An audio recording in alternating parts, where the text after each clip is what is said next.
Hi മക്കളെ, അങ്ങനെ 9th annual എക്സാമിനേഷനൊക്കെ ഗംഭീരമായിട്ട് അറ്റൻഡ് ചെയ്ത് നമ്മൾ 10th കടന്നിരിക്കുകയാണ്.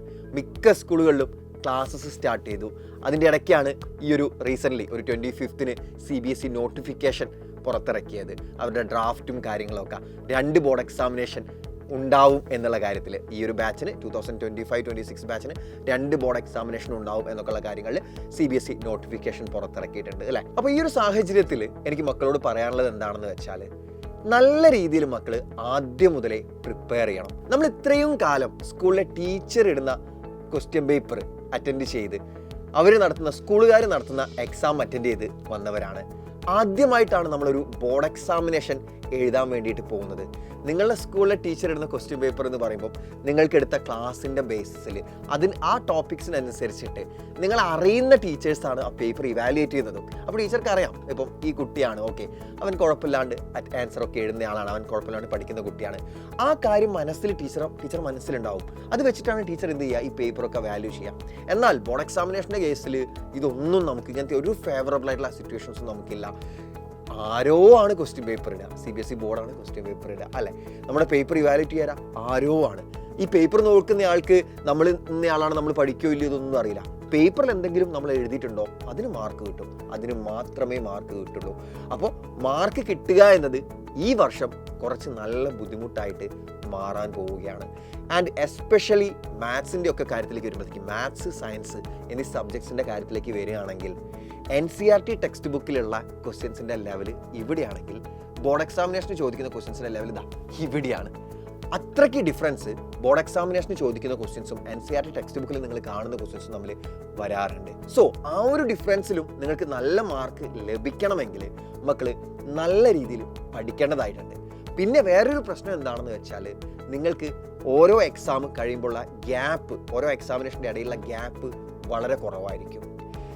ഫോർ എക്സാമ്പിൾ, ഇപ്പോൾ ഈ പ്രാവശ്യം സയൻസിനും മാത്സിൻ്റെയും ഇടയിൽ അല്ലെങ്കിൽ 2 എക്സാമിൻ്റെ ബിറ്റ്വീൻ 10 ദിവസം ഉണ്ടെങ്കിൽ നിങ്ങൾക്ക് ആ ദിവസങ്ങളൊന്നും തന്നെ ഉണ്ടാവില്ല. വളരെ കുറച്ച് ദിവസങ്ങൾ, ഒരു 2-3 ദിവസങ്ങൾ മാത്രം, അല്ലെങ്കിൽ 3-4, മാക്സിമം ഒരു 3-4 ദിവസങ്ങൾ മാത്രമേ നിങ്ങൾക്ക് 2 എക്സാമിൻ്റെ ഇൻ ബിറ്റ്വീൻ ഉണ്ടാവുള്ളൂ. അതുപോലും ഉണ്ടാവാത്ത സബ്ജക്ട്സ് ഉണ്ടാവും. അതായത് ഇന്നൊരു എക്സാം കഴിയുന്നു, നാളെ അല്ലെങ്കിൽ മറ്റന്നാൾ അടുത്ത സബ്ജക്റ്റിൻ്റെ എക്സാം വരുന്നു. ഇങ്ങനത്തെ സിറ്റുവേഷൻ ആയിരിക്കും നിങ്ങൾക്ക് ഈ ആനുവൽ എക്സാമിനേഷൻ ഉണ്ടാവുക. കാരണം അത്രയും കുറഞ്ഞ ടൈം ഗ്യാപ്പിലാണ് നിങ്ങൾ ആനുവൽ എക്സാമിനേഷൻ സ്കെഡ്യൂൾ ചെയ്തിരിക്കുന്നത്.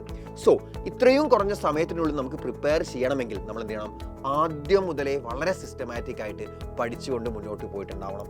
അങ്ങനെ പഠിക്കാനാണ് സൈലത്തിൻ്റെ അസ്ത്ര ബാച്ചിൽ ക്ലാസ്സുകൾ മാർച്ച് 1 നമ്മൾ സ്റ്റാർട്ട് ചെയ്യുകയാണ്. മാർച്ച് 1 തീയതി അഥവാ നാളെ രാത്രി കൃത്യം 7 മണിക്ക് മിഥുല മിസ്സാണ് കെമിസ്ട്രിയിലെ ഫസ്റ്റ് ചാപ്റ്ററുമായിട്ട് ലൈവിൽ വരുന്നത്. സോ എല്ലാ മക്കളും ഓൾറെഡി ജോയിൻ ചെയ്തിട്ടുണ്ടെന്ന് വിശ്വസിക്കുന്നു. നമ്മുടെ ബേസിക്സിൻ്റെ ക്ലാസ്സൊക്കെ നിങ്ങളെല്ലാവരും അറ്റൻഡ് ചെയ്തിട്ടുണ്ടാവും. ഇനിയും ആരെങ്കിലും ജോയിൻ ചെയ്യാനുണ്ടെങ്കിൽ എത്രയും പെട്ടെന്ന് തന്നെ നിങ്ങളെ അഡ്മിഷൻ ഉറപ്പുവരുത്തുക. കാരണം നാളെ നമ്മൾ സയൻസിലെ കെമിസ്ട്രി ക്ലാസ് സ്റ്റാർട്ട് ചെയ്യുകയാണ് മാർച്ച് 1 തീയതി. ക്ലാസ് എങ്ങനെ അറ്റൻഡ് ചെയ്യണമെന്ന് അറിയാത്തവരുണ്ടെങ്കിൽ just silent learning app download ചെയ്തിട്ട് നിങ്ങൾ ബാച്ചിൽ ജോയിൻ ചെയ്തിട്ടുണ്ടാവുമല്ലോ, ബാച്ചിൽ ജോയിൻ ചെയ്യാൻ നിങ്ങളെ ബാച്ച് ലോഗിൻ ചെയ്യാം. ലോഗിൻ ചെയ്ത ശേഷം മുകളിൽ തന്നെ നിങ്ങളെ ബാച്ച് കാണിക്കും, അസ്ത്ര CBSE 2026 എന്ന് കാണിക്കും.